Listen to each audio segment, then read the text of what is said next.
Então, boa noite para todo mundo. Estamos aqui com o Rogério.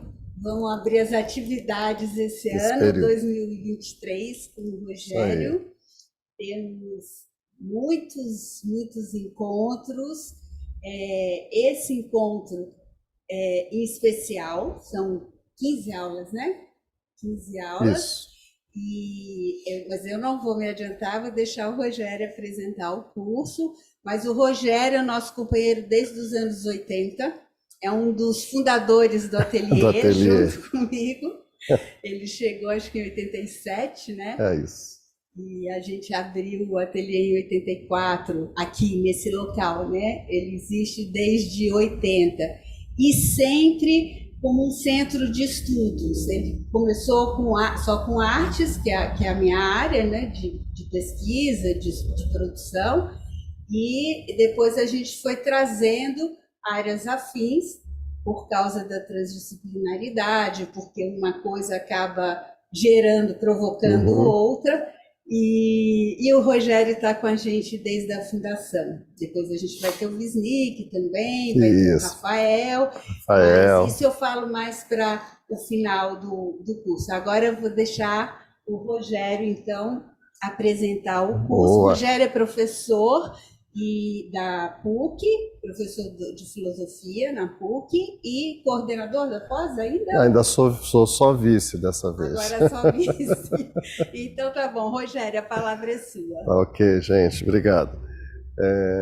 Então, boa noite a todos, todas. É um prazer, como sempre, estar aqui, podendo trabalhar com amigos também, faltou alguma coisa para a Branca falar. Esqueci de falar que a gente está na companhia do representante do grupo do República da Manhã, aqui também. Muitas vezes a gente participa e ele também faz esse mesmo trabalho de discussões contemporâneas também no grupo que é sábado, é quinzenal do Encantos, né? Então tá bom, Otávio Barros, aqui, e bom, eles vêm, acho que dá para ver, a câmera pega. Isso aí, dá para ver Obrigada, sim. então. Beleza. Então tá bom. Então, bom, bem-vindo também aos presenciais e aos virtuais, né? Porque a gente tem bastante gente também no virtual e tem o pessoal que está aqui presente. Então, continua essa dinâmica partida, assim, que se tornou praxe após o nosso episódio pandêmico. Enfim, então, assim, é um prazer estar aqui com vocês e dizer que nesse semestre, ou pelo menos nesses 15 encontros, a gente vai experimentar alguma coisa que eu acho que pode ser importante, relevante, enfim, para aqueles que estão trabalhando, fazendo pesquisa, não é? Produzindo obras, enfim, no campo, nesse campo tão exótico, tão diferente, e erotismo, erótico, sexual, mas numa ancoragem com as pesquisas de antropologia, pesquisas de sociologia recentes, que abriram para a gente uma percepção muito diferente, eu diria, eu pelo menos tive essa clara impressão desse campo e que propõe, inclusive, uma espécie de... Beleza. Que propõe, inclusive, uma espécie de condição de leitura posterior àquilo que fez o Foucault. Vocês sabem que o Foucault escreveu a História da Sexualidade em 3 volumes, só que, muito claramente, o trabalho do Foucault se restringiu a uma espécie de leitura etnocêntrica. E o que esse texto traz para a gente vai trabalhar basicamente um texto que se chama Sexualidades e Identidades. Ele traz para a gente uma coletânea de 47 artigos, mas não vamos trabalhar tudo isso, do ponto de vista planetário, do ponto de vista global. Então, o que é essa questão, globalmente falando, tratando ela de forma ampla em todos os continentes, do período do século XV até o momento presente. Então, nós temos uma espécie de enorme mapeamento dessas questões, sexualidade, raça, erotismo, exótico, mas que nos convocam justamente por isso a uma espécie de descentramento de onde estamos. Porque é muito, mesmo sobretudo a partir da leitura do Foucault já convocava uma espécie de descentramento, porém ainda com dados e informações muito provenientes basicamente da condição europeia dele. Então, o que esses estudos trazem para a gente são olhares absolutamente distintos, no entanto, efeitos de um mesmo movimento de violência, que é o movimento da colonização, que foi o movimento da colonização e que foi o movimento do imperialismo também. Então, esse movimento de colonização e imperialismo que se desdobra do 15 até agora recente, não é? Porque agora ainda estamos, né? Porque, por exemplo, a Nova Caledônia, eu li hoje, está lá lutando para se libertar da França ainda, como território colonial francês. A Guiana Francesa aqui em cima a gente nem lembra, não é? Mas é um território ultramarino francês. Então, essa condição, esse movimento que se produziu no globo, ele é um movimento civilizatório que teve impactos diferentes e ao mesmo tempo similares em diversas regiões do planeta. E é um pouco disso que a gente vai tratar, e aí eu acho importante, assim, há uma percepção que se cria a partir dessa leitura descentralizada, que é uma espécie de compreensão da própria Constituição e de leitura que se faz desse tema no mundo europeu, mas agora a partir da contraposição que se produziu com o mundo colonizado e o mundo submetido ao imperialismo. Então, a gente começa a entender que muito da leitura que se tem sobre o que é o europeu branco dominante, etc. e tal, se constrói no confronto, no conflito, no embate com esses novos territórios que se apresentam. Então, assim, é um pouco o que a gente vai se aventurar. Eu vou tentar aqui construir com vocês, nesse primeiro encontro, uma espécie de visão de que lugares são esses, afinal. O que é isso, afinal, que a gente está, do que a gente está falando, não é? E para que a gente tenha aí um pouco da percepção de como que vai ser o trabalho. Agora, efetivamente, como é que a gente vai trabalhar?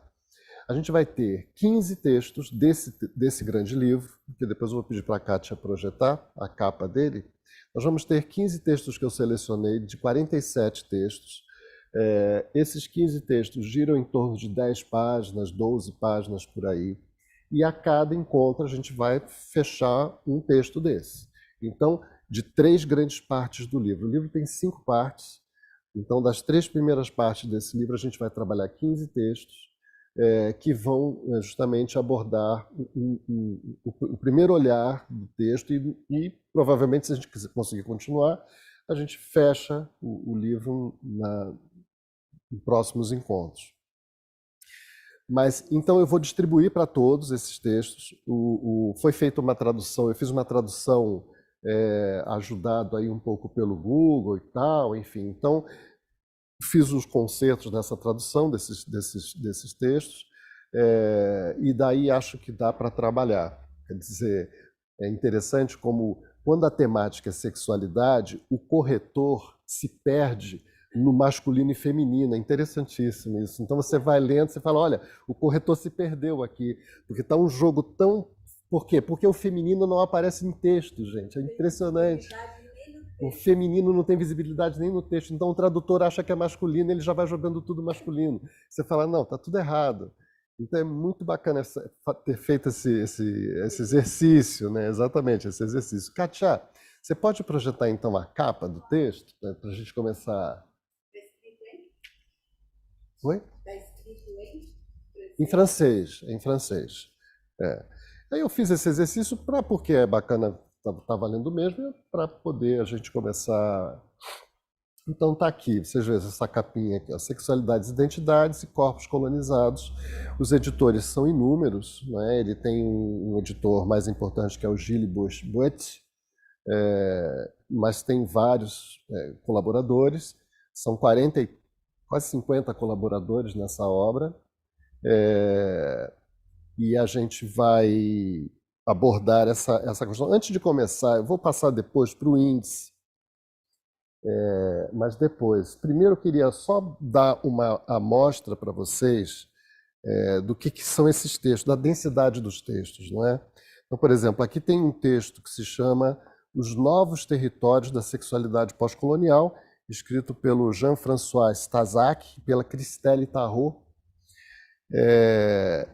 E eles, só para vocês entenderem, eles falam assim, eles vão tratar da questão do turismo sexual e das paisagens sexuais pós-coloniais.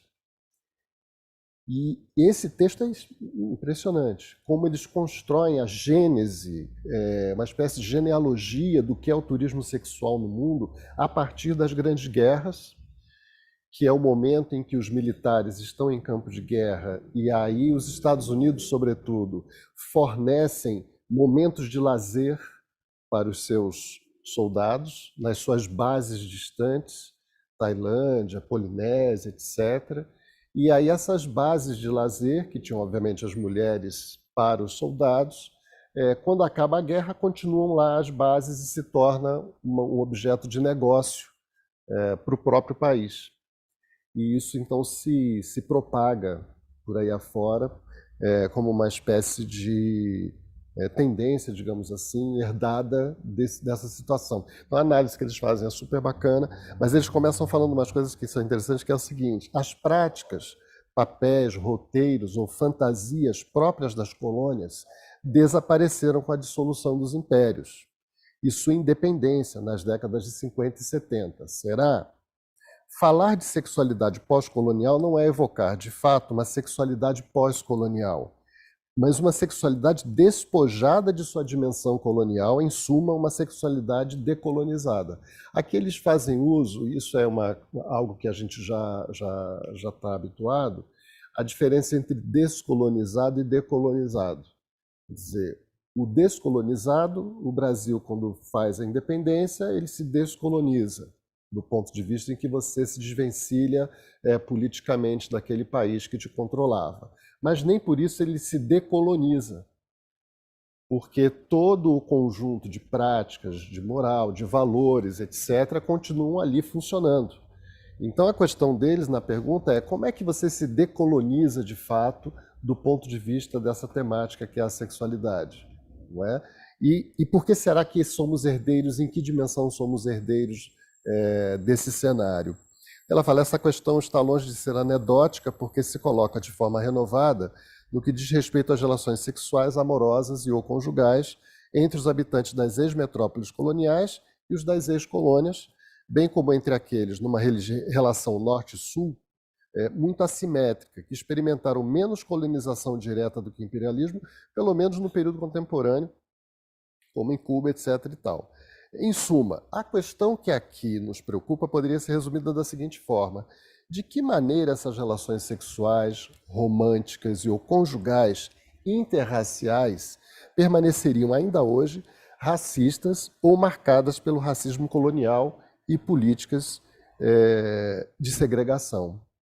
É pouco provável, de fato, que aquilo que ligava colonizadores e nativos, e mais amplamente dominantes e dominados, em contextos imperialistas, pudesse, naquele momento, existir independentemente da relação colonial-imperial, ou seja, sem as suas práticas sexuais e imaginações tendo sido diretamente afetadas ou mesmo definidas pela dominação dos primeiros sobre os segundos. Então, trata-se aqui de uma herança racial, sexual. Então, essa é meio que a preocupação, na verdade, de todo o volume, de todo o texto, vai ser o quanto essa herança continua em funcionamento.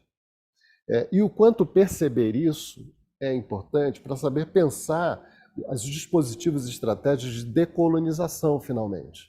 Ou seja, como é que, de fato, nós podemos nos libertar, seria muito, né? Mas, enfim, nos transformar dentro de um cenário onde somos herdeiros de uma série de práticas que mal nos damos conta de que somos herdeiros dessas práticas. E aí, Kátia, vamos passar o primeiro? Aí o que acontece? Aqui, só para vocês a gente passear um pouco por esse... Ah, está muito pequenininho, né? Eu me dei conta disso. Então, a primeira parte do texto, ela trata de discursos, fantasias e imaginações. E ela vai introduzir, basicamente, a questão da alteridade, o jogo da alteridade. Então, é fato que, quando se pensa o problema da alteridade, nesse cenário onde eles estão operando, fica muito claro que se trata aqui da construção de uma alteridade mediada por uma relação de poder clara, que é o colonizador-colonizado. Isso está colocado ali imediatamente. Então, essa alteridade que vai ser construída, ela vai ter diversas facetas aqui. E é disso que vai tratar essa primeira parte. Quer dizer, onde é que essa alteridade começa a aparecer por aí afora e de que jeito? Não é? Então, por exemplo, o primeiro capítulo vai tratar da questão das representações dos africanos e dos ameríndios. É um capítulo bem iconográfico, quer dizer, ele faz todo um levantamento iconográfico do que foi essa representação de africanos e ameríndios a partir do 16 para cá. Então a gente pode acompanhar, a gente pode até fazer esse acompanhamento, acompanhar essas imagens e ver, entender exatamente como é que isso vai sendo construído no imaginário. Então é interessante isso, ou seja, ao longo de tantos séculos, olha como é que esse imaginário se constrói e como é que ele se consolida finalmente. Ele se consolida numa percepção do que é a mulher e do que é o homem, africano, ameríndio, asiático, etc. Essas definições que para muitos de nós, assim, durante muito tempo, pareceram extremamente naturais. Por exemplo, um dos textos bacanas aqui que fala a oriental, não é? E a gente se dá conta de, mas como pôde haver um momento na nossa história em que nós nos referiríamos simplesmente àqueles povos de lá como a mulher oriental? Primeiro, numa generalização absoluta, né? Porque imagina que o Oriente seja um país único, ou que o Oriente Médio seja um lugar único. Então, primeiro, essa grande generalização. E segundo, as características, né, atribuídas. Quer dizer, o que é exatamente uma geisha japonesa, né? O que é exatamente a dança do ventre no Oriente, o que isso produz exatamente, como é que isso se construiu, de que maneira, em que relação você acaba construindo uma certa imagem desse lugar e essa imagem passa a funcionar no Ocidente como símbolo daquilo. Então ele fala, bom, o segundo é que está aqui escrito também, a iconografia sexual dos selvagens e a paixão exótica e erótica. Quer dizer, uma conexão entre o exótico e o erótico. O terceiro texto, na verdade, é muito interessante, é o véu dos otomanos, o véu das otomanas, então. Mas esse texto, pra vocês terem uma ideia, são pelo menos, acho que 4 textos que falam sobre o véu. Gente, o véu é um negócio violento, de discutir, de se pensar, de pesquisar. Porque o véu, ele opera num lugar que é extremamente complexo em relação a erotismo, exótico, ocultar, revelar, ok? Então ele faz esse jogo entre o que se revela, o que se esconde, e ele funciona para o ocidental como um dispositivo de sexualidade, sem que ele tenha perguntado lá aonde isso se dá, quer dizer, no povo muçulmano, na população muçulmana, né, na civilização muçulmana, a que serve de fato esse véu. Então as pesquisas vão começar a investigar em que medida, em que momento e de que jeito o véu passa a funcionar no Ocidente como um elemento de exotismo e de erotismo e, simultaneamente, como um elemento de condenação. Ou seja, a condenação que se faz ao povo muçulmano de que vocês impõem às suas mulheres que andem desse jeito, que se vistam desse jeito, enquanto que nós damos a liberdade para as nossas. Agora, aí ao contrário disso, né, revertendo essa percepção, vai dizer sim, o Oriente olhando, né, ou os povos muçulmanos olhando, sim, o que vocês pretendem é que as nossas mulheres sejam como as suas, e aí vem toda uma outra percepção, né, de o que é essa mulher do Ocidente, o que é essa mulher europeia, branca, de que jeito ela se comporta em relação à indiferença à mulher muçulmana. E por que essa visão sobre a mulher muçulmana serve a um padrão de dominação da mulher europeia? Então, assim, como eu posso me contrapor a um povo utilizando esse povo para exercer domínio sobre o meu próprio, sobre a minha própria mulher? Se você não é aquilo porque você é outra coisa. Entende? Então você não é essa mulher no véu, porque essa mulher no véu, vários textos aqui colocam, curiosamente, é aquela que pode ter relações sexuais com quem ela quiser, porque ela está escondida. Então emerge uma ideia de libertinagem por detrás do véu. Então, olha a maluquice que o Ocidente cria a respeito da ideia do véu. Olha a fantasia. Por isso o primeiro capítulo é discursos, fantasias e imaginações.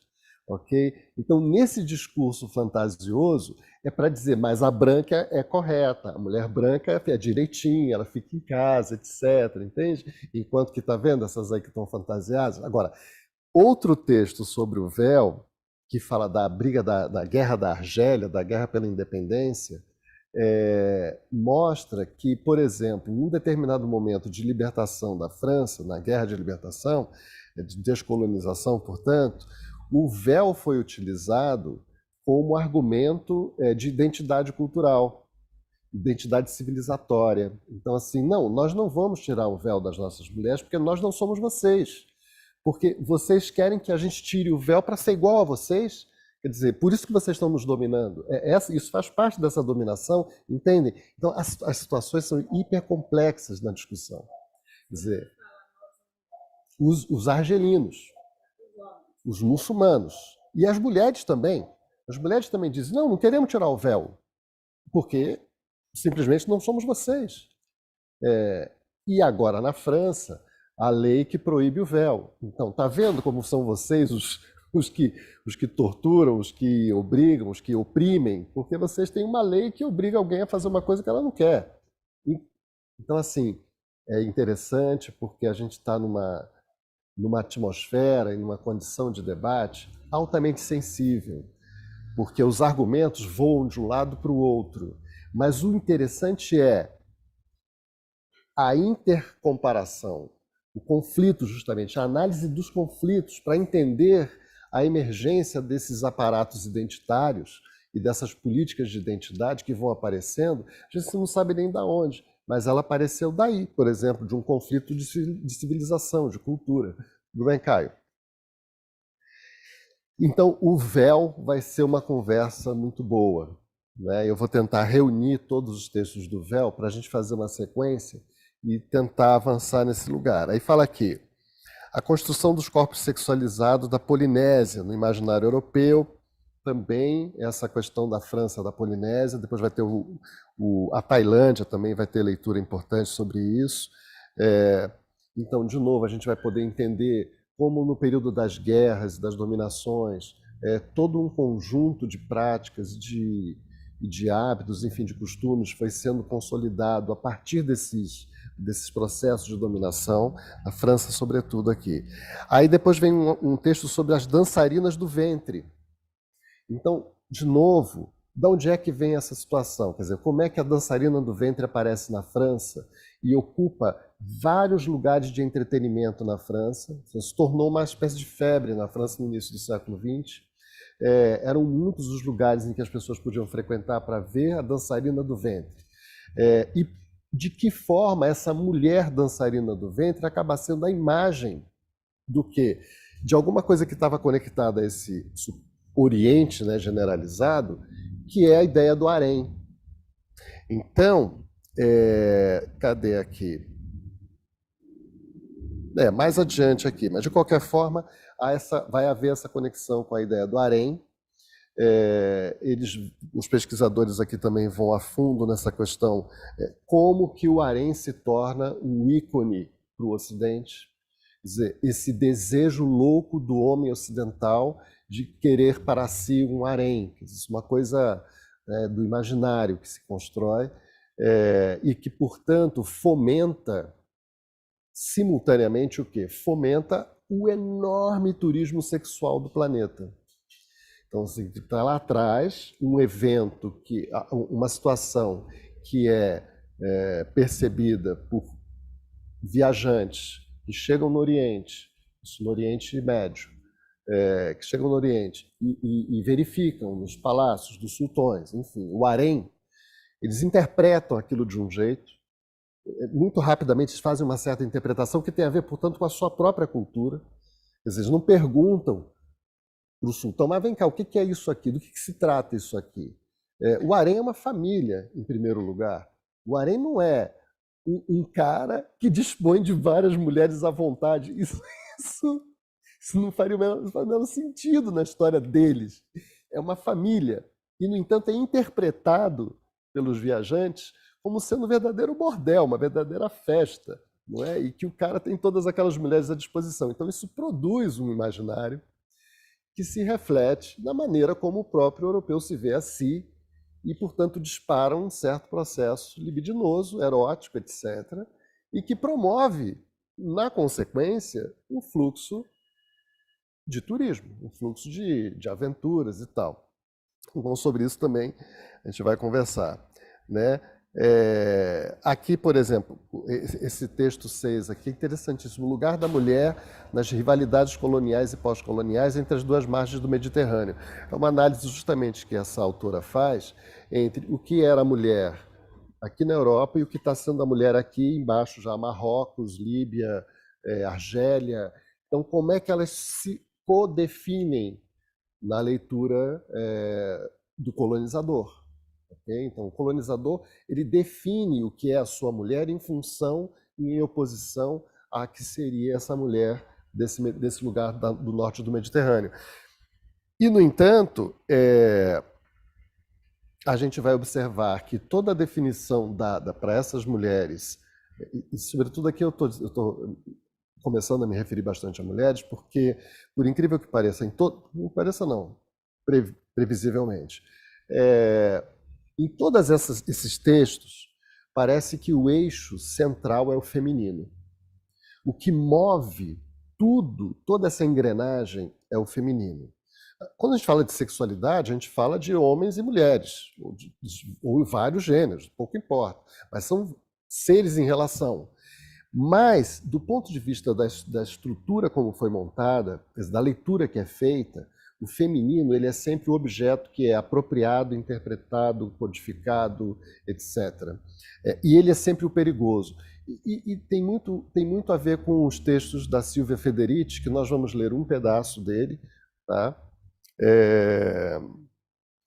Caliban e a Bruxa, o seu texto importantíssimo da Silvia Federici. E eu selecionei uma parte dele que trata justamente sobre sexualidade colonial, para confrontar com todos esses trabalhos que ela vai exatamente na mesma direção, mostrar que a mulher é a bruxa. A mulher é a bruxa. A bruxa é o poder, na verdade, é uma potência que precisa ser dominada, que precisa ser controlada, etc. e tal. Bom, na segunda... tem um texto também aqui que eu vou até recorrer a uma aluna que já esteve aqui trabalhando, que foi a Tânia, o sexo interracial na web. Esse texto aqui é um sofrimento também ler esse texto aqui, porque assim, é bem... assim, ele abre um leque de situações na web sobre sexo interracial, ok? Sexo interracial. Mulheres brancas transando com homens negros, ou mulheres negras transando com homens brancos, ok? Interracial. E o que é isso exatamente? E por que existe uma demanda enorme por filmes pornô de sexo interracial? E porque a maioria deles é mulher branca com homens negros, ok? E de que jeito que isso está colocado na web, de que jeito que isso está espalhado, e é assistido por homens e mulheres, ou seja, não é que são filmes para homens, são filmes que são assistidos por homens e mulheres, proporções muito iguais. Então, o que se dá aqui é uma pergunta que esse pesquisador faz, as investigações que ele vai fazer resultam justamente nisso, o poder desse histórico de subalternação, de colonização, no imaginário de quem quer viver uma situação de pornografia virtual, na web. Okay? E por que isso está tão forte? Por que é tão marcante? Aí, a gente vai saltar para a parte 2, que é sexualidade, prostituição e corpos, que já é uma espécie de economia política. Porque no primeiro, ele vai tentar construir um universo fantasioso, como é que o imaginário e os fantasmas se produziram. No segundo, vai avançar para pensar uma economia política, quer dizer, exatamente a exploração da sexualidade. Quer dizer, de que forma ela é manipulada, ela é controlada, ela é explorada, etc. Então a gente tem aqui esse primeiro, que é um texto-chave, Economia Política da Sexualidade Colonial e Racial, os amores exóticos franco-indochineses durante a era colonial, para suas prostitutas no exterior, o Japão moderno não agradece, fascinações e repulsões pelo corpo negro. Então, aqui, fascínio e repulsa também é essencial compreender, mas lembrando o seguinte, essa segunda parte, o que vai ser essencial nessa questão da economia política? Vai ser compreender de que forma a mulher se torna, de fato, um elemento, um objeto da economia. Ou seja, de que forma o que a gente chama de capitalismo, ele percebe na mulher um objeto que deve lhe pertencer. Em que sentido? Porque a mulher detém o poder da reprodução. Então, se a mulher é o elemento do sistema que reproduz, ela reproduz a mão de obra, ela reproduz quem trabalha, ela reproduz a própria sociedade. Então, é preciso controlar a mulher, controlar esse elemento que se reproduz. Esse elemento não pode se reproduzir de qualquer maneira, de qualquer jeito. E é daí que as questões coloniais emergem drasticamente. De que jeito? Você não pode permitir casamentos interraciais. Então, assim, o casamento interracial ele é perigosíssimo, porque ele afeta diretamente dois conceitos básicos, propriedade e herança.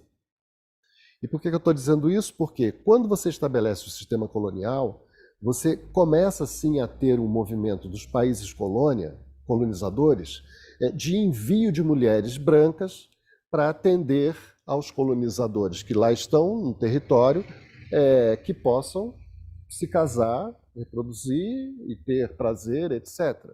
Para evitar que eles possam ter o quê? O mesmo com as nativas. Então emerge aqui essa figura da mulher nativa, a qual será atribuída todo o pacote sensualidade, erótica, não ao mesmo tempo lasciva e mágica e enganadora, tudo que é possível atribuir no processo dessa relação colonizador e colonizada, no caso, será atribuído de negativo a essa mulher nativa. No sentido de que ela é a feiticeira que contamina, digamos assim, o colonizador.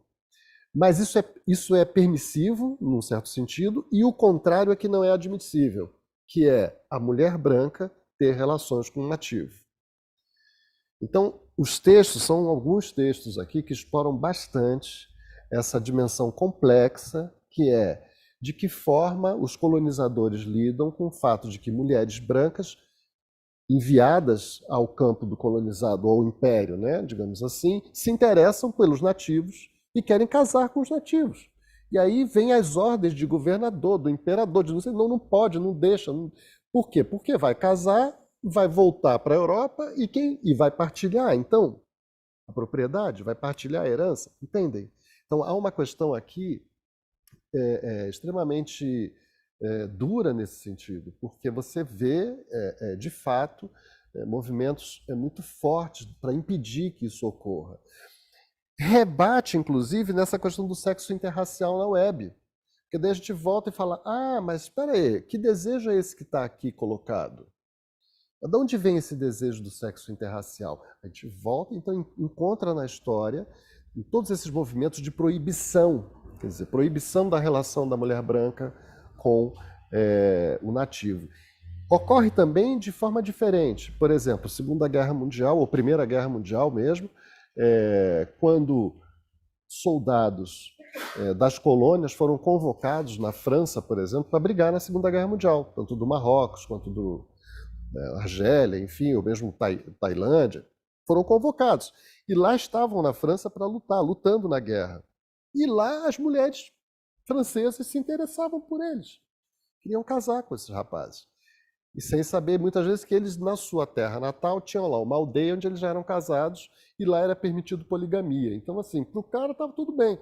Mas a donzela descobre depois que não era nada disso. Então, assim, são várias situações que vão se configurando e vão mostrando para a gente o quanto foi complexo esse território da interracialidade, do ponto de vista de uma economia política, quer dizer, uma economia que está, de fato, querendo se apropriar dessas interrelações com um sentido muito interessado, com um sentido muito direto.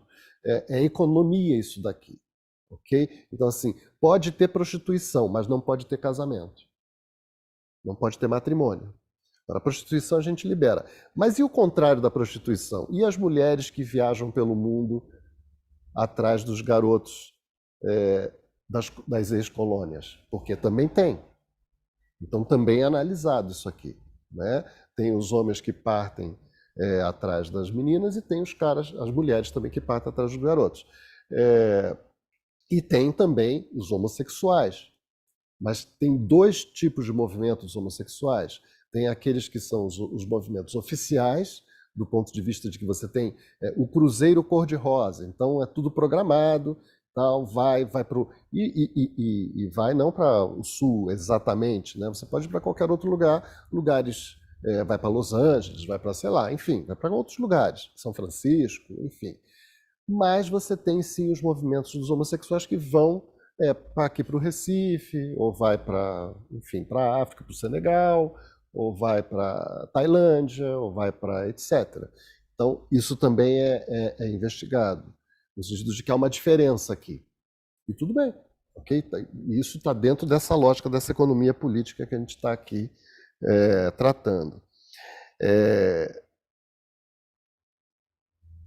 Aí vem essa, fascínio e repulsa do corpo negro, é muito abordado isso, o véu e a invenção da sexualidade muçulmana, os novos territórios da sexualidade pós-colonial. Aqui tem um texto específico sobre o Senegal, sobre turismo e prostituição no Senegal, que é bem difícil esse texto, a gente vai dar uma lida nele, mas vejam, de qualquer forma, só por esse introito, a gente já vai se dando conta da pluralidade que é esse planeta, e os povos espalhados por aí, as culturas diversas, e como elas sofreram, elas se viraram, elas estão se confrontando com o mesmo problema que nós temos aqui. E resolvendo cada um a seu jeito, às vezes semelhante, às vezes distinto, mas se dando conta de que isso é alguma coisa que você tem que lidar. Essa diversidade, dessa espécie de apropriação, não é, de um poder colonial sobre a sexualidade do humano. A terceira parte, que será a última parte que a gente vai tratar nesses 15 encontros, ela já avança para um outro lugar, que é o lugar da ciência, raça e segregação, que aí é quando a raça é inventada. Quer dizer, quando aquilo que até então era tratado do ponto de vista apenas de uma situação de imaginação, uma situação de fantasmagorias, e aí vem cor da pele, é diferente, é sensual, o corpo é outro, enfim, é nu, não é nu, é nativo e tal. Uma série de alegações multifacetadas acaba sendo compactada numa ideia científica. Então começa uma ciência sobre a raça. E isso vai ser do século XIX que vai se dar. E aí ele vai falar aqui, né, por exemplo, a lenta fabricação do estereótipo da oriental e do oriental, feminilizar os vencidos e virilizar vencedores, Aqui trabalhando um pouco na questão do Paraguai. Esse texto eu não peguei, mas eu vou dar uma lida, porque pode ser que nos interesse também olhar alguma coisa aqui ao lado no Paraguai, pode ser interessante para nós, para a gente pensar em comparação conosco, né? Aí tem esse texto aqui, A Clínica da Raça, a sexualidade mórbida no coração da ideologia escravagista, estereótipos raciais. Kátia, só dá uma passadinha um pouco para a segunda página. Legal. Isso, aí na terceira. Aí. Só isso daí, já tá bom. Legal. Estereótipos raciais e sexuais da antropologia física na França, os médicos franceses e o sexo dos negros. Esse texto que a gente vai ler, os médicos franceses e o sexo dos negros, e também o outro, higiene colonial, sexualidade e mestiçagem, fala do início da ideia do cirurgião. O que é o cirurgião? E como começa essa ideia do cirurgião como sendo alguém que era o médico que viajava nos navios negreiros e ele recebia um certificado de iniciante de médico antes de embarcar no navio, embarcado na viagem. Ao final da viagem, quando chegava lá e se tivesse escravo vivo, aí ele recebia um certificado, grande cirurgião. E a questão desse cara é não deixar morrer. E não deixar morrer numa condição absurda, porque assim, se alguém fica doente, joga no mar porque não pode contaminar o outro. E daí toda uma questão médica começa a se construir, a questão de contaminação de doenças, né? Se isso é endêmico ou não, se isso é da raça. Então começa aqui a se construir uma ideia de que, olha, muitas doenças atribuem-se à raça, porque no navio os negros é que ficavam com essa doença e os brancos não. Eles não iam entender por que o branco não fica doente, porque o branco está se alimentando, porque o branco está pegando sol e o outro está lá dentro do porão e etc. Né? Então a gente vai ver isso se dar, como essa medicina, ao mesmo tempo uma ciência, se constrói determinando o que é a raça, efetivamente. Então, basicamente é isso, né, higiene? Dispor dos corpos, controlar, vigiar e punir, prostituição, esse aqui não vamos trabalhar. Então, assim, são 15 textos que vão dar conta desse percurso, ok? A gente deve aprofundá-los tranquilamente no tempo que temos, numa aula. É bacana porque a gente consegue ler o texto antes, vem... Mesmo que eu não tenha conseguido ler aqui também, a gente já vai fazer uma rápida recordação do texto e esmiuçar o que ele tem. O interessante dos textos que vocês vão receber é que eles têm uma bibliografia vastíssima. Cada artigo conta com uma bibliografia enorme. Então, assim, se algum artigo suscita muito interesse, está ali já um monte de textos e sites e links e tudo mais para vocês pesquisarem e poderem aprofundar a temática, enfim. Não é?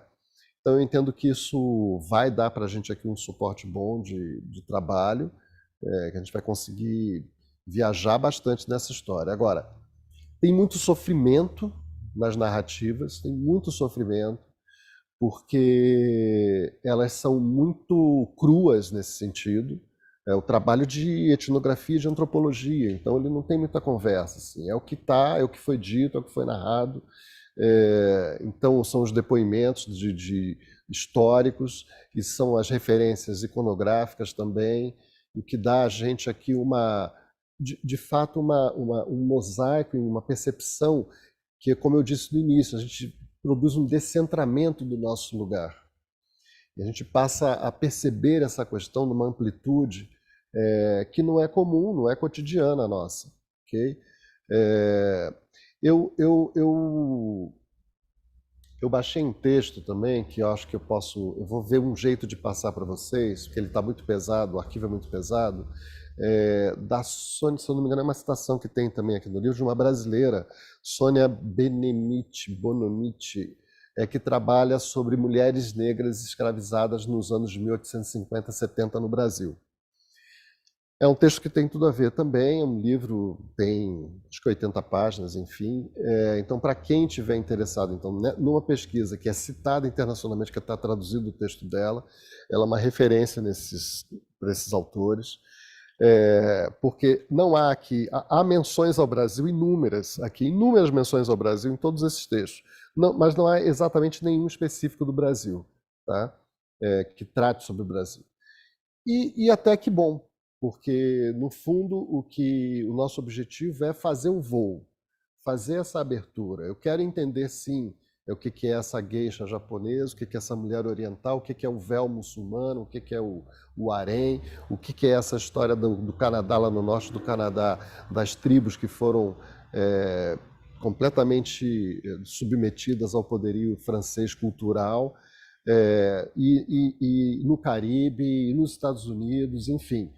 Tudo isso gerando aqui um quadro absolutamente rico de possibilidades de interpretação da gente, de interpretar o que é essa alteridade, então, como funciona esse mecanismo da alteridade, não é? Que é o estrangeiro, que é o exótico, que é o erótico, mas sem entender que esse cara que nomeia isso, ele também é o estrangeiro para o outro. Ele também chega como alguém que significa uma alteridade absoluta para aquele que lá está. Não é? É muito curioso ver as narrativas, a maior parte desses povos, de uma docilidade absoluta, viu? Extrema. Vocês assistiram aquele filme que está concorrendo ao Oscar, RRR? RRR, Revolução, Revolta, Rebelião. É um filme indiano sobre o período colonial de imperialismo britânico na Índia, e que narra de uma forma extraordinária o que era a situação deles no dia a dia, convivendo com os militares ingleses e os chefes ingleses, e o que eles sofriam em público, violências em público que sofriam, e não havia nenhum tipo de reação, porque o povo indiano ele não reage. Então, assim, o inglês batendo, surrando, por um motivo qualquer, banal, em público, e o rapaz sofre e fica quieto, e fala desculpa, desculpa, e não era nada, e a agressão está ali estampada. Então esse filme é espetacular, ele narra um protagonismo duplo de dois indianos, enfim, e justamente que um deles está se encaminhando. Oi?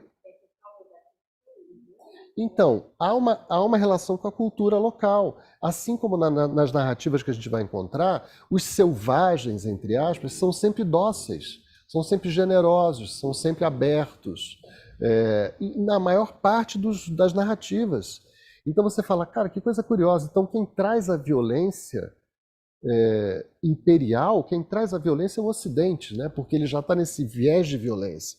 E é evidente que a caracterização do planeta como um todo, para o mundo, para esse ocidental, para esse europeu, no caso, né, sobretudo, vai ser o jardim de diversões, aonde o parque de diversões, para eu me liberar daquilo que é a normatividade que me constrange na Europa. Quer dizer, onde eu estou, na minha civilização, ela me constrange. Então eu vejo nesse mundo afora a minha possibilidade do verdadeiro harém, do verdadeiro bordel planetário para eu me divertir, fora de todas as amarras. Todos os textos, de alguma maneira, indicam isso, indicam essa condição. Fala, Otávio. Beleza, vamos lá, já conversar. Eu acho, primeiro, excelente, vou acompanhar com muito interesse o seu curso. Vou acompanhar o seu curso com muito interesse. Anotei aqui um monte de coisa. Tá. Isso que você acabou de falar no final tem a ver com a questão da subalternização. Subalternização. Consentida em alguma forma. A gente vê no Brasil isso com muita frequência também, esse comportamento subalterno, isso, subalternizado, né? Uhum. Uma sociedade subalternizada. É como se houvesse, não sei, me corrija se eu estiver exagerando, mas já conversei isso com um tal de Tomás, como se os subalternizados fizessem uma aposta em algum retorno por esse comportamento subalternizado. Como se valesse a pena essa subalternização. Isso. É muito comum isso no Uhum. Brasil, em vários planos do nosso cotidiano. Imagino também nas suas reflexões você pensa nisso. Uhum. Mas quando você está na rua, hoje mesmo alguém chega e fala para mim, ô chefia, ô patrão, né? O doutor, Hã? doutor, Doutor, né? Tem essa atitude, há uma aposta embutida, Isso. possivelmente. Né? isso. Essa é uma primeira pergunta. A segunda tem a ver com, você não falou, não usou o termo, mas o capitalismo é patriarcalista, é patriarcal.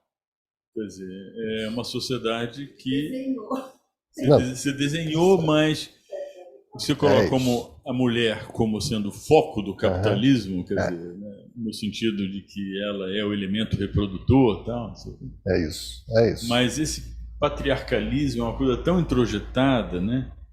E essa subalternização das mulheres tem a ver, em grande medida, com a sociedade patriarcal. Quer dizer, essa condição da mulher. Gostei bastante das suas reflexões, o desenho que você fez aí dos quadros todos. Né? Então, eu queria que você pudesse falar um pouquinho também dessa questão do patriarcalismo como motor do capitalismo. Né? Uhum. E a última coisa é nessa discussão do descolonial, do decolonial, né? Eu sempre achei que decolonial era uma visão colonial de se falar de descolonialismo. Agora eu entendi. Descolonização é uma coisa em relação à independência e decolonizar as mentes. Talvez. Isso. Podia ser uma decolonização de mentes e não de países ou de estruturas. Isso. Como você referiu aquela questão da militarização da mente. Exatamente. Não é? Como é que eu desmilitarizo a nossa mente? Desmilitarização da mente. Não falou demilitarização, mas desmilitarização das mentes. Isso. Não, mas aí eu quero... O Walter Ugumãe, que é um escritor que eu gosto bastante, ele está na República da Manhã, inclusive, ele escreveu um livro recentemente, Doenças do Brasil. E aí ele aborda, em alguma medida, essa sua reflexão, quando ele fala que a mestiçagem é fruto de um estupro. A mestiçagem brasileira é fruto de um estupro. Né? Quer dizer, essa coisa que muita gente tem dificuldade. Eu conheço muitas pessoas que ficaram muito incomodadas com essa frase dele. Uhum. Você assistiu, ele falou com a gente lá no República da Manhã. Então, no fundo, tem muito essa questão da violência embutida nessa relação colonial, que eu queria também que você refletisse sobre isso. E tem muita gente que no mundo inteiro, já viu alguns textos de pessoas que abordam o tema da prostituição como um estupro. Prostituição é um estupro, né, em última análise, né? Então, são esses pontos assim, que eu anotei aqui. Então, sobre esse último item, Otávio, todas as narrativas seguem o mesmo raciocínio da questão da mestiçagem como estupro para todas essas civilizações que foram vítimas da colonização. Quer dizer, não é o Brasil, é a Tailândia, é a Polinésia, é o Peru, etc. Tá? É o Oriente Médio, e vai por aí afora, ou seja, a África como um todo. Então, assim, essa condição, ela é uma condição que está colocada em todo canto. Agora, no Brasil, que é a questão que você colocou primeiro da subalternação, eu acho uma leitura muito boa a que o Gessé propõe, quando ele diz assim, olha, nós no Brasil a gente fala muito em Casa Grande Senzala. Está lá a senzala com os escravos, está lá a Casa Grande com os brancos, com o colonizador. Só que a gente esquece que dentro da Casa Grande tem um escravo que trabalha para o branco. Ele não é o escravo da plantation, né, da plantação, ele é o escravo que está admitido na casa como funcionário da casa, como trabalhador dentro da casa. E esse indivíduo, ele não quer se identificar mais com o escravo. Ele acha que ele não é mais escravo, que ele tem um patamar acima, porque eu estou dentro da casa convivendo com a senhoria e com o senhorio.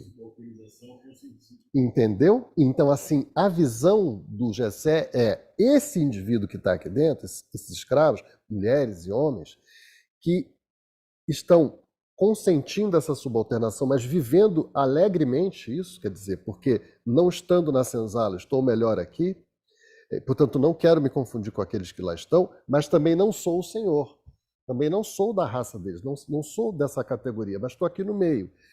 E quero lutar para continuar, pelo menos, aqui no meio. E aí entra o que o Gessé nomeia não subalternação, mas subserviência. Quer dizer, subalternação, subserviência. E aí, segundo a visão dele, o brasileiro é esse que está aqui, não é o escravo que está lá. É esse que está aqui dentro, majoritariamente. Quer dizer... Oi? Ele tem uma pequena autoridade em relação... E o prestígio... Então, assim, é muito bacana eu viajar para a Europa e para os Estados Unidos, não é? Mas olha só essa ralé aqui, eu não sou esses caras, então eu tenho que morar em condomínio fechado, porque eu não sou esses caras aqui. Eu não sou esse pessoal da rua aqui, entende? Então, existe uma condição de enaltecer o senhor, né, o colonizador, e me distanciar daquilo que eu acho que é a ralé, no caso, a ralé brasileira e tal. Então, esse lugar,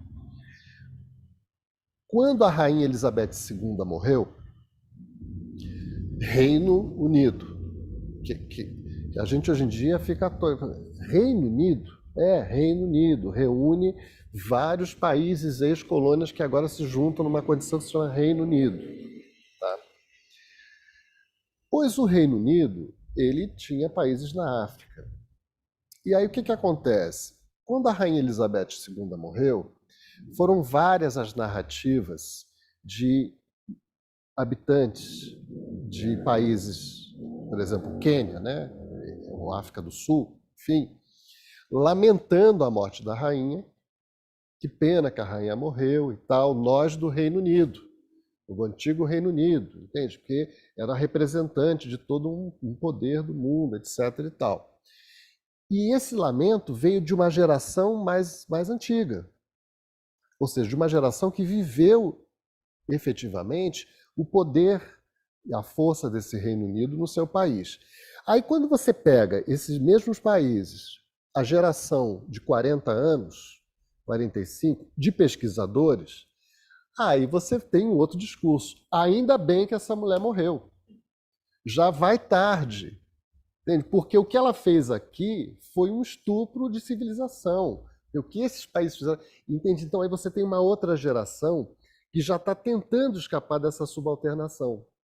Mas é visível na geração mais velha que a subalternação está introjetada, está colocada.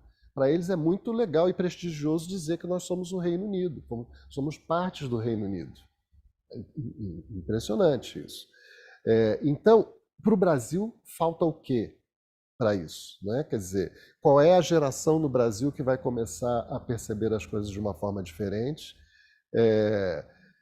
O passado recente do Brasil mostra que é complexa a nossa situação, né? Porque a subalternação continua galopante, em milhões de votos que a gente observou aí recentemente, né? Porque nada mais é do que isso.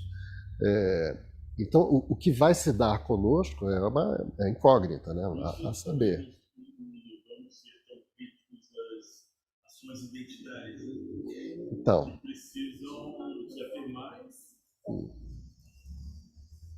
Não, é só as ações, a ideia de que talvez a gente tenha que ter uma melhor compreensão das ações identitárias, no caso do Brasil, né, como uma certa resposta, em que pese todo o debate que existe, universalismo e tal, mas no Brasil se justifica muito pelo fato de ser o país mais desigual do mundo, entre os 50 países mais ricos do mundo, e ter e a Casa Grande é uma mentalidade no Brasil. Essa frase é do Sérgio Abranches, não é minha. E essa mentalidade está na elite brasileira introjetada, né? E os subalternizados aceitam isso. Então, as políticas, as ações identitárias em algum grau, elas talvez sejam uma boa resposta, em que pesem as controvérsias. Então, eu queria também, se vocês... Não, eu entendo isso. Você tem razão. A gente até abordou um pouco isso no curso anterior.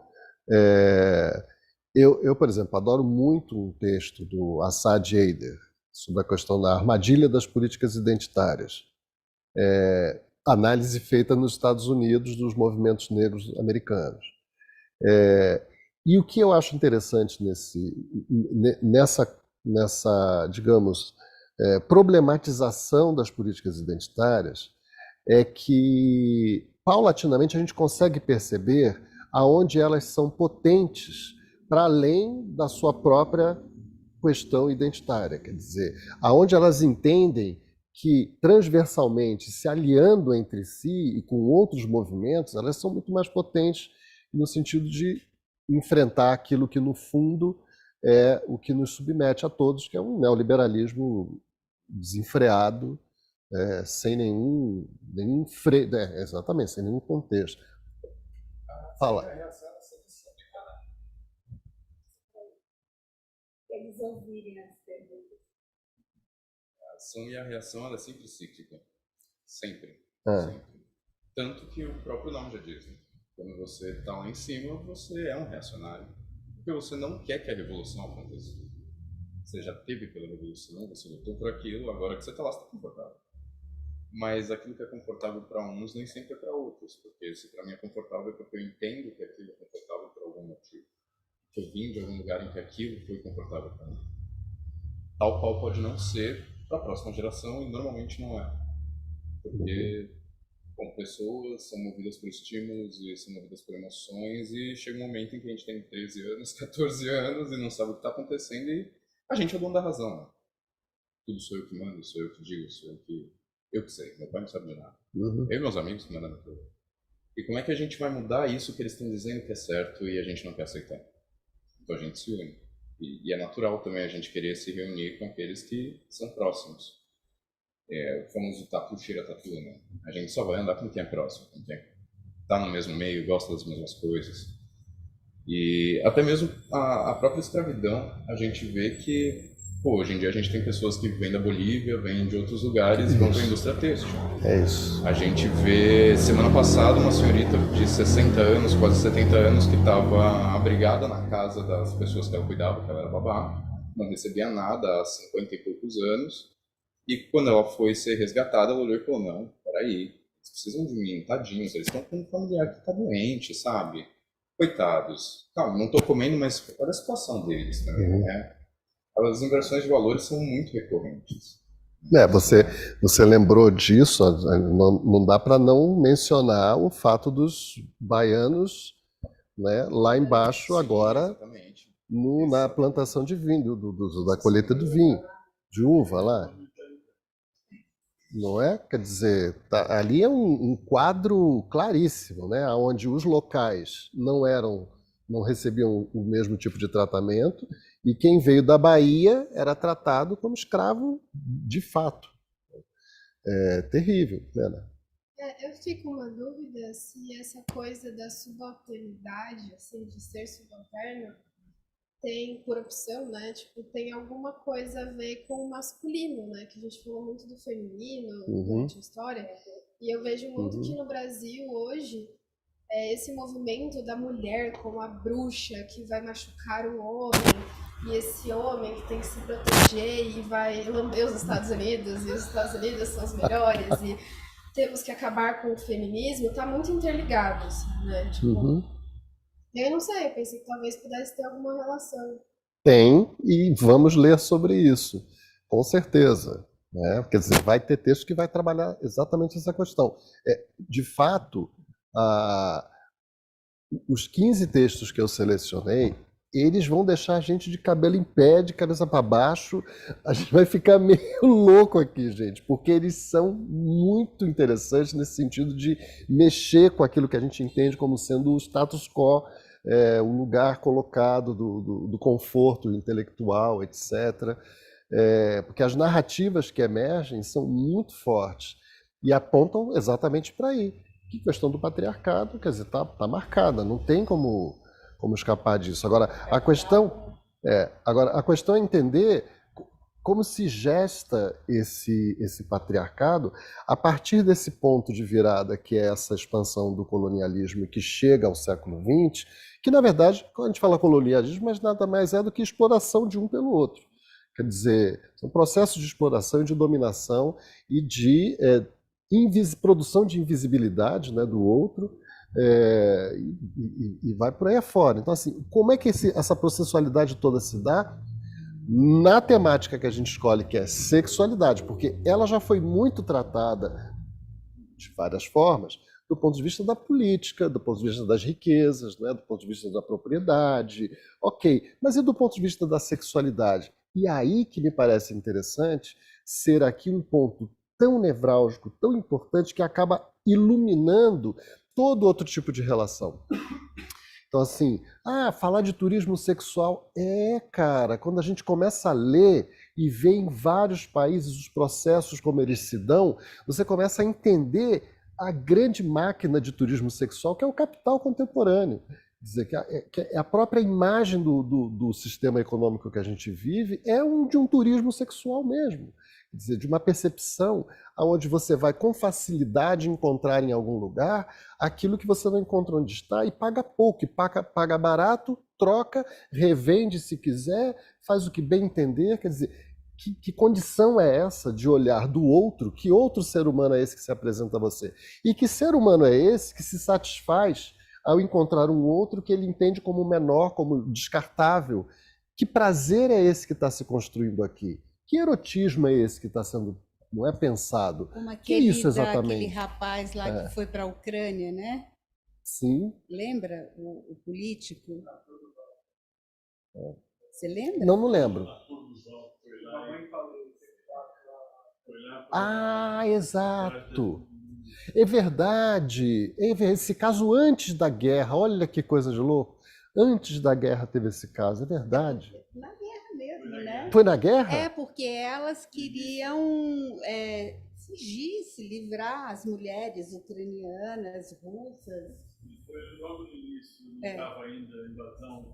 Não tinha dado a invasão, é isso. Exato. Mas foi muito perto. Elas queriam fugir, né? Então, elas eram fáceis. Fáceis. Ele dizia, fáceis. Exato. Porque elas trocavam a fuga por isso, né? Exato. Rogério, eu fiquei. Me lembrei de uma coisa que você falou, que desde o outro curso que você deu, e agora eu queria saber se isso tem alguma relação também com a sexualidade. Você mencionou no outro curso que essa diferença de cor nos Estados Unidos, por exemplo, né? Eu até me lembro de alguns filmes que eu assisti que tinha um pouco isso. Ela não, todo mundo era escravo no começo. Sim. E que eles precisaram inventar essa questão da cor para poder diferenciar Isso. e cooptar os brancos. Isso. Vocês não podem, porque vocês não são negros. Mas eles eram tratados também, sei lá, irlandeses, italianos, não sei. Isso. Também como escravos. Isso. Era assim, ou porque eu fiquei pensando, o escravo que vinha da África, que era vendido, que era roubado da África e vendido nos Estados Unidos, Brasil, em vários lugares, era o negro mesmo, né? Por que você dizia que a condição dos brancos era a mesma? Porque, veja, essa é uma narrativa da pesquisa do Assad Eider que detecta exatamente o seguinte: os textos de 1600 e alguma coisa nos Estados Unidos atestam que a escravidão lá, ela se dá num primeiro momento, em relação aos brancos que migram para os Estados Unidos, ou 1700, alguma coisa, enfim, esqueci a data por aí. Migram para os Estados Unidos. Esses que migram, olha o que acontece. O irlandês, em relação ao inglês, ele é considerado um zero. O inglês diz: eu sou a civilização. Você, irlandês, você não é nada. Você é um escroque, você é uma coisa alguma. O seu povo não vale nada. Então, ele estabelece ali, entre brancos, há uma distinção, claramente. E esse irlandês migra, vai para os Estados Unidos. Quando chega lá, o que ele encontra? Ele encontra uma situação de um trabalho escravo, mas é um trabalho escravo onde você tem um prazo temporal para se libertar desse trabalho e adquirir uma terra, e adquirir independência, liberdade. Okay? Então é um negócio, é um mau negócio, mas enfim, era o que tinha. População primitiva, Porém, com uma perspectiva de um retorno. isso, com uma perspectiva de que eu poderia ter a minha terra e tal. E muitos foram ganhando a sua terra, de fato, trabalharam e ganharam a sua terra e ganharam a independência. Nesse momento também chegam negros. Os negros na mesma condição também. Trabalha para ganhar terra. Só que a partir de um certo ponto, outros negros que chegaram já numa condição de escravidão absoluta.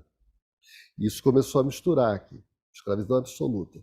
Então, é essa condição, junto com a revolta que teve, também me falha o nome aqui, o ponto, mas assim, uma revolta que atiça a questão dos proprietários de terra, no sentido de que, esse pessoal está se revoltando e a gente precisa dividir para dominar.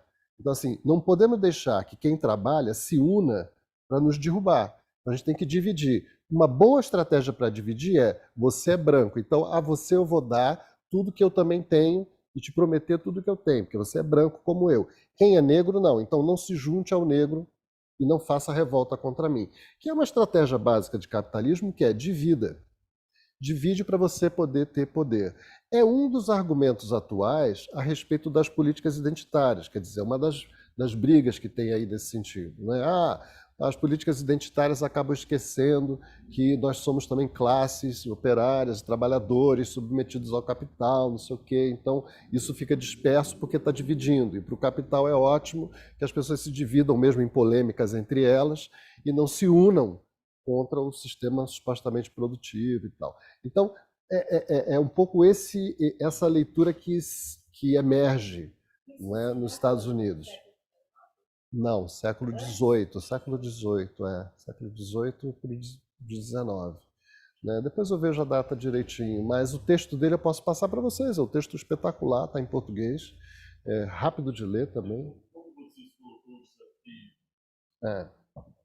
Como você se colocou o desafio, pelo menos eu entendi que você tenha colocado o desafio, como decolonizar, quer dizer, isso. Como encontrar respostas. Daí que eu mencionei essa questão das políticas identitárias como uma resposta à decolonização. Quer dizer, eu acho que é uma delas, talvez não seja a única, talvez não seja nem a desejável, mas é o que está ao alcance da mão de comunidades absolutamente exploradas. Isso. E só um último comentário, se me permite, eu prometo que eu não falarei mais nada hoje. Ótimo, mas é ótimo. Não, é só... O Itamar Vieira Júnior, que escreveu O Torturado, que é um grande escritor, né? Ele também fez uma apresentação lá para a gente, e ele fala sobre esse tema, em algum grau, né? E ele falou: nós nos tornamos colonizadores de nós mesmos no Brasil. Quer dizer, há essa visão. E eu disse para ele que, na minha visão, isso tinha a ver com a cultura, esse ruralismo que está introjetado, mesmo nas elites urbanas, essa cultura extrativista de países que foram colonizados. Todos esses países que você mencionou, na África, na América do Sul, são países que foram objeto de extrativismo. Extrativismo no sentido amplo, mineral, agrícola, né, tudo isso trouxe junto essa cultura toda. E mesmo a rigor, se a gente viajar um pouquinho, o turismo sexual é também uma ação extrativista de Isso. prazer, né? Eu vou na colônia porque ali eu posso extrair o meu prazer e sem compromisso. Eu estou colocando, são ideias, eu sou É meio isso. assim mesmo, É isso. gosto de discutir. É disso, olha, Branco, é disso que se trata. E, de novo, Otávio, eu concordo com você que tem esse fator de resposta, ou pelo menos um primeiro desenho de resposta às políticas identitárias, a essa questão da decolonização. Cabendo aí se pensar que estratégias a mais para não sucumbir justamente nas rivalidades que emergem a partir desse lugar.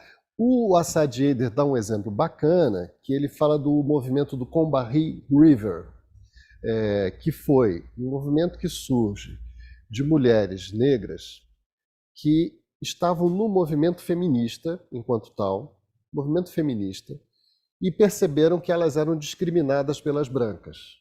E aí elas se afastam e fundam um movimento feminista de mulheres negras.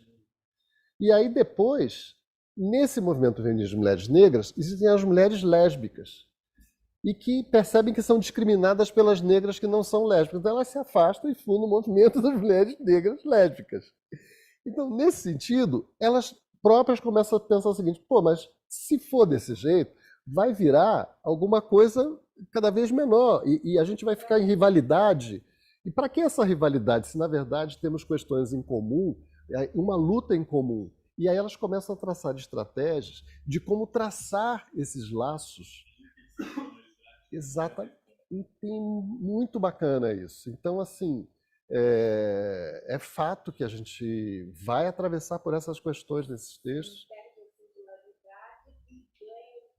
Pois é. Como não perder essa singularidade sem abdicar do comum. Entendendo que isso é absolutamente necessário de se pensar. Mas isso é que é o desafio, quer dizer, o desafio não está dado como se pensa. Então é um desafio pensar isso. E nada melhor do que a gente exercitar esse desafio aqui, abrindo o nosso leque de visão. Quer dizer, então eu quero sim saber o que é o turismo sexual no Senegal. Eu quero entender o que tem lá de diferente. E na Tailândia é igual? É diferente. Mas é parecido, mas é diferente. Isso é absolutamente instigante para a gente pensar.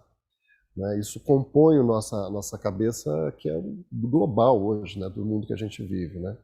Enfim. Beleza, gente. Eu acho que está muito bom. Como disparamos aqui um processo, joguei a lancha aqui, né? O barco está andando.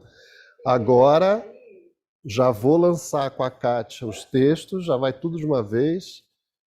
Na verdade, faltam acho que só 3 para eu finalizar, mas eu já vou mandar a maior parte dos textos. Tá. Se quiserem o texto, esse completo, as 600 páginas, mais ou menos, eu também posso passar, mas está em francês, né? Sendo que deles, isso, o Otávio vai pegar bem, sendo que deles 15 estão traduzidos. Então são os 15 que eu vou mandar para a gente ler normalmente, né? Não tem problema. Mas os outros estão lá, e vai que você está lá olhando e fala, pô, esse aqui é bacana e tal, vamos ver também. Enfim, ok?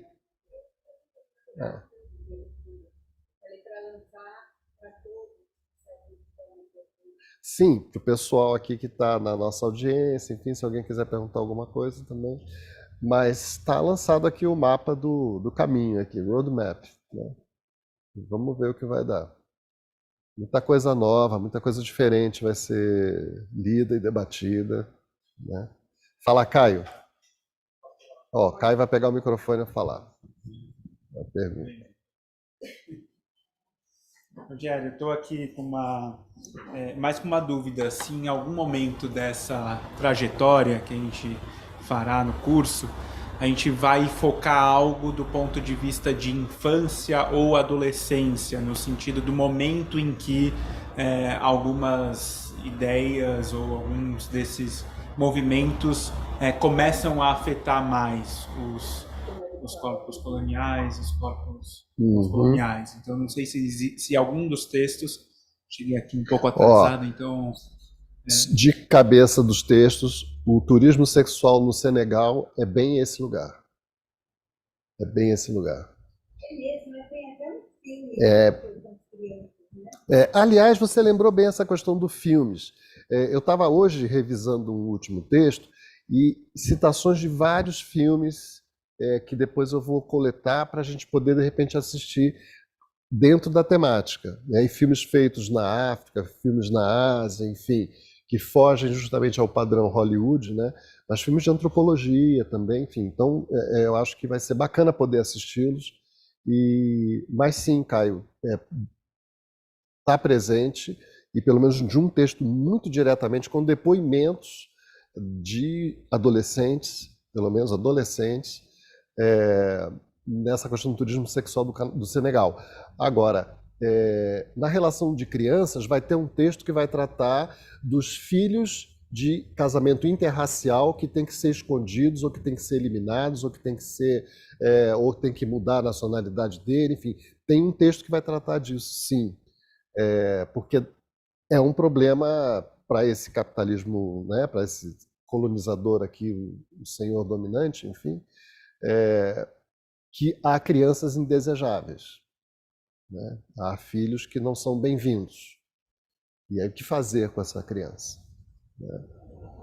E aí a gente vai tentar ler. As narrativas são bem difíceis. Mas é o que a gente se propõe, né? Beleza. Ok.